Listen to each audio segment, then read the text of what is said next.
दोस्तों आज हम बात कर रहे हैं क्लास 12 हिंदी 2025 के महत्वपूर्ण श्लोक। जी हाँ, आज मैं आपका मेरे भाई क्या है 7 नंबर बिल्कुल पक्का हो जाएगा, लिख के ले लो मेरे भाई, ये इसमें से जरूर आएगा। आज आपको 5 महत्वपूर्ण श्लोक बताऊंगा। कितने महत्वपूर्ण श्लोक? 5। उन 5 को अगर आप तैयार करके जाते हो, ये तैयार होने चाहिए, ठीक। अगर आप इन 5 को तैयार कर लेते हो तो गारंटी मेरे भाई 7 नंबर आज आपको मिल जाएगा तुरंत हिंदी में, ठीक। तो ध्यान में रखना है। चलिए मैं शुरू करता हूँ। पहला श्लोक क्या लिखा है? संस्कृत का है, सुखार्थिनम कुतो विद्या कुतो विद्यार्थिना सुखनम सुखार्थी व तेजिदे विद्या विद्यार्थी व तेजिदे सुखनम। अब रही बात संदर्भ क्या लिखना है, तो संदर्भ आपको यह लिखना है कि यह श्लोक संस्कृत दिग्दर्शिका के सुभाष रत्नानी शीर्षक पाठ से लिया गया है। संदर्भ इतना लिख करके आपको छोड़ देना है, ठीक। संदर्भ आपका 2 नंबर का होता है और मेरे भाई 5 नंबर का होता है हिंदी अनुवाद, यानी कि दोनों मिला के 7 नंबर का होता है।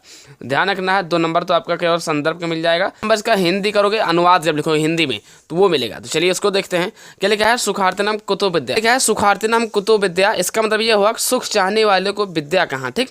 फिर क्या है? कुतो विद्यार्थिनम सुखनम, है ना। सुख चाहने वाले को विद्या कहाँ और विद्या प्राप्त करने वाले को सुख कहाँ। सुख की इच्छा करने वालों को विद्या त्याग देना चाहिए, मतलब सुख की इच्छा जो करता है उसे विद्या की इच्छा करने के त्याग देना चाहिए। और विद्यार्थी को सुख त्याग देना ही चाहिए, मतलब ये है कि सुख की इच्छा करने वाले को विद्या कहाँ, विद्या, ठीक। विद्या करने वाले को सुख कहाँ, मतलब सुख बड़े कष्टों से प्राप्त होते हैं। कहने तात्पर्य ये हुआ। इतना आपको ज़्यादा नहीं, ये 2 3 4 लाइन लिख देते हो तो यहाँ से आपका ये मेरे भाई पूरा मेरे भाई 5 नंबर ये दे देगा, ठीक। और 2 नंबर वो आ देगा संदर्भ अनुवाद दोनों मिला के 7 नंबर आज आपका पक्का हो गया मेरे भाई। मैंने आपको पंचलाइट है ना, और आपका निबंध लेखन, पत्र लेखन और क्या बोलते हैं जीवन परिचय, ये सब वाली मैंने वीडियो ऑलरेडी बना करके डाल दिया अपने चैनल पर। आप देख लो, इसी के डिस्क्रिप्शन बॉक्स में मिल जाए, या मेरे आपको प्ले लिस्ट में जाना है, चेक करना। ये मेरे चैनल पर अच्छे से चेक करो क्या क्या बंदा पढ़ाता है। मैं खुद कहता हूँ गारंटी के साथ बहुत बढ़िया वीडियो है ना। हज़ारों 2-3 हज़ार बच्चे इसको देख चुके हैं। आप भी जाइए देखिए, क्योंकि टाइम नहीं रह गया है। चलिए बात करता हूँ दूसरा श्लोक क्या है। दूसरा श्लोक क्या लिखा है? परोक्षे कार्य हंतारम प्रत्यक्षे प्रियवादिनम वज्र तरसम मित्रम विस्कुंभम प्यो मुखम। क्या लिखना है? यह श्लोक संस्कृत दिग्दर्शिका के सुभाष रत्नानी, मेरे भाई सुभाष रत्नानी से जरूर पूछाएगा, ठीक। वही लिखा है सुभाष रत्नानी शीर्षक पाठ से अवतरित है। अवतरित मतलब कि लिया गया है या उतारा गया है। अब हिंदी आपको हेडिंग डालना है, व्याख्या नहीं लिखना है, इसमें आपको अनुवाद लिखना है, ठीक। अब इसके नीचे क्या लिखना है? जो पीठ पीछे काम बिगाड़ने वाला है, मतलब वही तो ना, परोक्षे कार्य हंतारम, मतलब जो पीठ पीछे काम बिगाड़ने वाला हो।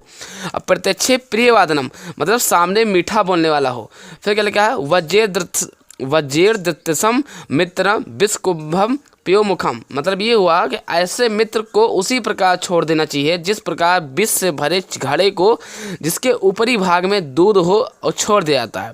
मतलब जो पीठ पीछे काम बिगाड़ने वाला हो और सामने मीठा बोलने वाला हो, ऐसे मित्र को उसी प्रकार छोड़ देना चाहिए जिस प्रकार विष से भरे घड़े को जिसके ऊपरी भाग में दूध छोड़ दिया जाता है। ये काफ़ी इंपॉर्टेंट है भाई, ध्यान में रखना है। ये 7 नंबर में आएगा। ये 5 महत्वपूर्ण आज आपको मैं जो श्लोक बता रहा हूँ, इन्हीं में से कोई ना कोई 2 श्लोक पूछाएगा और 2 श्लोक रहेंगे, उसमें से अथवा करके एक लिखना पड़ेगा। तो मैं ये तो यही कहना चाहूँगा कि ये 5 आपको तैयार होना चाहिए। तैयार तो करना ही है, प्लस होना चाहिए, ठीक। ध्यान रखना है कि कुछ नया नहीं तैयार करना है। जो आप पढ़े उसको रिवीजन ज़्यादा से ज़्यादा करो। अगर आपको नया तैयार कर लेते हो तो कोई बात अच्छी बात है, बट ज़्यादा दिमाग पर लोड नहीं देना है। जो आपने पढ़ा अभी तक उसी को केवल रिविजन करना है। बात करता हूँ तीसरा नंबर क्या है। तीसरा नंबर क्या लिखा है? तीसरा नंबर ये है आपका श्लोक, विद्या विवादाय धनम मदाय शक्ति परेशः परिपीडनाय खलस साधो विपरीत में दग्नाय दनाय च रक्षणाय। अब संदर्भ क्या लिखना है? तो मेरे भाई संदर्भ मैंने पूर्ववर्त लिख दिया है। मतलब इसका ये होता है कि जो आपने अभी हमने दूसरा नंबर जो श्लोक बताया है वही श्लोक है, सुभाष रत्नानी शीर्षक पाठ से अवतरित है, इसलिए मैंने इसको लिख दिया। इसका मतलब ये हुआ कि वही पूर्व, मतलब जो पूर्व वाला जो भी इसके पहले बताया हूँ ना, वही संदर्भ इसमें भी लिखना है ना। अब रही बात हेडिंग डालना है, हिंदी अनुवाद, मतलब अनुवाद लिखना है। बड़ी पेन से आपको हेडिंग डालना है। फिर क्या लिखना है? विद्या विवादाय धनम मदाय, मतलब विद्या विवाद के लिए। फिर क्या लिखा है? विद्या विवाद के लिए, धन घमंड के लिए और शक्ति दूसरों को सताने के लिए होती है। लेकिन ये लाइन जो है ना, ये कौन बंदा करता है? जो दुष्ट व्यक्ति होता है वही करता है। विद्या को विवाद करने के लिए हर जगह विवाद करने लगता है, छोटी छोटी बातों पर। धन घमंड करने लगता है, जब धन आ जाता है तो घमंड करने लगता है। शक्ति दूसरों को सताने लगता है। तो ये सब कौन करता है? जो दुष्ट व्यक्ति होते हैं। इसके विपरीत साधु सज्जन की जो होता है वही बोला गया है। इसके विपरीत साधु सज्जन की जो विद्या होती है वो ज्ञान प्राप्त के लिए, धन दान के लिए और शक्ति दूसरों की रक्षा करने के लिए होती है। उनका कहना यह है जो साधु सज्जन लोग करते हैं उनका, वो लोग क्या कहते हैं कि विद्या ज्ञान प्राप्त करने के लिए होती है, ठीक, धन दान करने के लिए होती है, शक्ति दूसरों की रक्षा करने के लिए होती है, ना कि उसको, है ना, मतलब कि ना कि उसको मतलब कि सताने के लिए होती है। तो ये लिए जो शक्ति होती है वो दूसरों की रक्षा करने के लिए होती है। ये थोड़ी ना बंदूक ले ली तो सबको मारने लगो, दूसरे की रक्षा भी करने की कोशिश करो, ठीक। तो ये सब कौन बंदा सोचता है, कौन बंदा करता है? जो साधु सज्जन, जिसके पास दिमाग है, हर एक काम को सोच समझ के करता है। तो तीसरा नंबर भी काफ़ी इंपॉर्टेंट है श्लोक। इतना आपको संदर्भ लिख देना, हिंदी अनुवाद लिख देना है और संदर्भ आपको लिख देना है वही। चलिए बात करता हूँ चौथा श्लोक क्या है। कहते हैं चौथा नंबर क्या लिखा है, ना चौर हारम ना राजहारम, है ना चा राजहारम ना भात्र भाजम ना चा भारकारी वृत्ति कृते वर्धते एवं नित्यम विद्या धनम सर्वधानम प्रधानम। वही लिखा है। संदर्भ क्या लिखना है? संदर्भ आपको यह लिखना है कि यह श्लोक संस्कृत दिग्दर्शिका के सुभाष तीर्थनाथ शीर्षक पाठ से अवतरित है, मतलब अवतरित मतलब उतारा गया है, लिया गया है। अब आपको हेडिंग डालना है हिंदी अनुवाद या फिर हेडिंग केवल लिख देना अनुवाद। यहाँ पर संदर्भ नहीं, यहाँ पर व्याख्यान लिखना है, ये संस्कृत है तो यहाँ पर अनुवाद लिखना है। फिर क्या लिखना है? लिखा है ना चौर हारम ना चा राजहारम, मतलब ये हुआ कि विद्या धन समस्त धनों से में प्रधान है, क्योंकि ना तो चोर उसे चुरा सकता है ना राजा उसे छीन सकता है। फिर क्या लिखा है? ना भात्र भाजम ना चा भारकारी वे कृत्य, ठीक। फिर क्या है? ना भाई बांट सकता है ना यह बोझ बनता है, अर्थात भार रूपी नहीं है और खर्चा करने से यह निरंतर बढ़ता है, अन्य धनों के समान घटता नहीं है। जितने खर्चा करोगे उतने ही बढ़ेगा।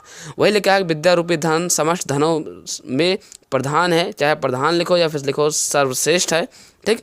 क्योंकि ना तो चोर चुरा सकता है उसे, है ना राजा छीन सकता है, ना भाई बांट सकता है और ना यह बोझ बनता है, अर्थात भार रूपी नहीं है और खर्च करने से यह निरंतर बढ़ता जाता है, अन्य धनों के समान घटता नहीं है। ये भी काफ़ी इंपॉर्टेंट श्लोक है, जो कि चौथा नंबर। ध्यान रखना है कि वीडियो कैसी लग रही है, कमेंट बॉक्स में कमेंट कर देना है कि वीडियो अच्छी लग रही है या फिर ख़राब लग रही है ना, और वीडियो में कोई कमी हो तो बता देना।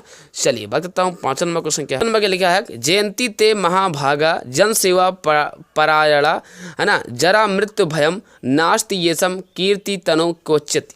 मतलब ये है मेरा, ये भी आपका श्लोक जो है काफ़ी इंपॉर्टेंट है, ये वाला श्लोक जरूर तैयार कर लेना है, ठीक, क्योंकि एक ही श्लोक है इसमें। चलिए अब संदर्भ हेडिंग डालना है, आपने संदर्भ हेडिंग डाला है। अब उसके अंदर क्या करना है? प्रस्तुत श्लोक हमारी पाठ्य पुस्तक के संस्कृत भाग में संकलित महामना मालवीय नामक पाठ से लिया गया है। कौन से? महामना मालवीय नामक पाठ से अवतरित है या फिर लिया गया है, लिख सकते हो। अब आपको हेडिंग डालना है अनुवाद, मतलब हिंदी अनुवाद में हेडिंग लिखना है। फिर उसके अंदर क्या लिखना है कि जयंती ते महाभागा, मतलब कि जन सेवा में तात्पर रहने वाले, है ना, जन सेवा में तात्पर रहने वाले महापुरुषों की जय हो, जिनके यश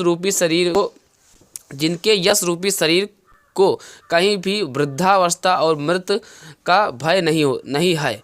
इतना आपको करना है, ज़्यादा और कुछ नहीं। 3 लाइन 4 लाइन लिखना है, काफ़ी इंपॉर्टेंट है। मतलब ये 5 नंबर की ये हो जाएगा अनुवाद और 2 नंबर का ये हो जाएगा, मतलब 5 प्लस होता है 2, यानी कि 7 नंबर आपका तुरंत पक्का हो जाएगा इतना से, ठीक। तो अगर आप वीडियो देख करके समझ गए हैं, कोई दिक्कत है तो बता सकते हो।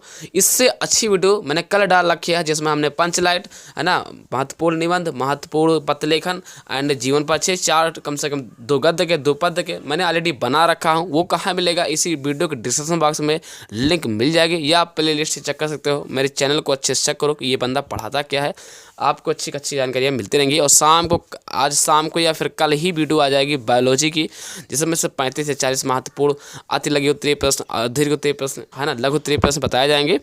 अब कोई दिक्कत है तो कमेंट बॉक्स में कमेंट कर देना, कल कैसी वीडियो चाहिए बता देना। बाकी आप लोग तैयारी करते रहिए, ध्यान रखना है, ज़्यादा से ज़्यादा रिविजन करना है, कुछ नया आप तैयार नहीं करना है। तो आशा करता हूँ वीडियो देख करके समझ गए हैं तो प्लीज़ लाइक कर देना, लाइक करके चैनल को सब्सक्राइब करना। फिर मिलते हैं किसी नेक्स्ट वीडियो, तब तक के लिए जय हिंद, वंदे मातरम।